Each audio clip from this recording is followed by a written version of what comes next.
5-നാണ് പരിസ്ഥിതി ദിനം ഇവിടെ ആചരിക്കുന്നത്. എല്ലാ കൊണ്ടും ആചരിക്കുന്നത്, അത് ആചരിച്ചു പോകുന്നു. പക്ഷെ അത് ആചാരത്തിൽ കൊണ്ടുവരേണ്ടത് നമ്മളാണ്, നമ്മളാണ് ഭൂമിയിൽ ജീവിക്കുന്നവർ.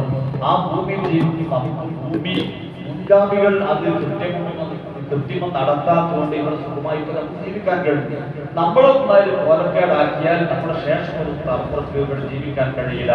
അപ്പൊ നമുക്ക് മാത്രമുള്ള ഭൂമി അത് അവസാന നാൾ വരെ വരുന്ന ആളുകൾക്കുള്ളതാണ് എന്ന് മനസ്സിലാക്കി പ്ലാസ്റ്റിക് കഴിവിന്റെ പരമാവധി ഉപേക്ഷിച്ച് ഈ ഭൂമിയുടെ സംരക്ഷണത്തിന് ആവശ്യമായ വിഷയങ്ങളിൽ കഴിവിന്റെ പരമാവധി പങ്കാളികളാകുന്ന രൂപപ്പെടുത്തുന്നു. അല്ലാഹു തആല ഭൂമിയോട് ചെയ്യേണ്ട കടപ്പാടുകൾ ചെയ്യാൻ അല്ലാഹു നൽകുമാറാവട്ടെ.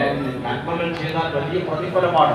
നമ്മുടെ കയ്യിൽ ഖിയാമത്ത് നാളിന്റെ ആ അലയിലിങ്ങനെ കേൾക്കുകയാണ്. ആ സമയത്ത് അവന്റെ കയ്യിൽ ഒരു വിത്തുണ്ടെങ്കിൽ ആ വിത്ത് കുഴിച്ചിടണമെന്നാണ് റസൂൽ നമ്മെ കൽപ്പിച്ചത്. ആ വിത്ത് മുളച്ചുണ്ടാവുന്ന ഒരു വിത്തുമില്ല. ഖിയാമത്ത് നാൾ അലയിൽ കേൾക്കുക, അത് ചുറ്റുപാട് കേൾക്കാൻ. ആ സമയത്ത് തന്റെ കയ്യിൽ ഒരു വിത്തുണ്ടോ ആ വിത്ത് കുഴിച്ചിടണം എന്ന് പഠിപ്പിച്ച ദീനിന്റെ ആളുകളാണ് നമ്മൾ. മറ്റുള്ളവർക്ക് ഉപകാരം കിട്ടട്ടെ എന്ന് വിചാരിച്ചുണ്ടായി നമ്മുടെ പ്രവർത്തനം.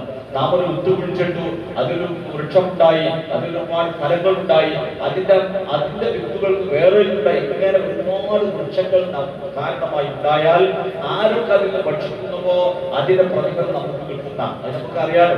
ഒരു നന്മകൾ ചെയ്താൽ ആ നന്മയുമായി ബന്ധപ്പെട്ട് എന്തൊക്കെ നന്മകൾ നടക്കുന്നു അതിന്റെ പ്രതിഫലം ഖിയാമത്ത് നാൾ വരെ നമ്മുടെ അക്കൗണ്ടിലേക്ക് വന്നുകൊണ്ടിരിക്കും. അതിൽപ്പെട്ട വലിയ പ്രധാനപ്പെട്ടതാണ് വൃക്ഷം മരങ്ങൾ നട്ടുപിടിക്കാറുള്ളത്. ഇത് മുഴുവൻ മുറിച്ചു മാറ്റാൻ നമുക്ക് ശ്രമിക്കുന്നത്. അല്ലാഹു തആല ആ നിലക്കുള്ള ജീവകാരുടെ പ്രവർത്തനം നല്ല കാര്യം ചെയ്യാൻ അല്ലാഹു തൗഫീഖ് നൽകുമാറാവട്ടെ.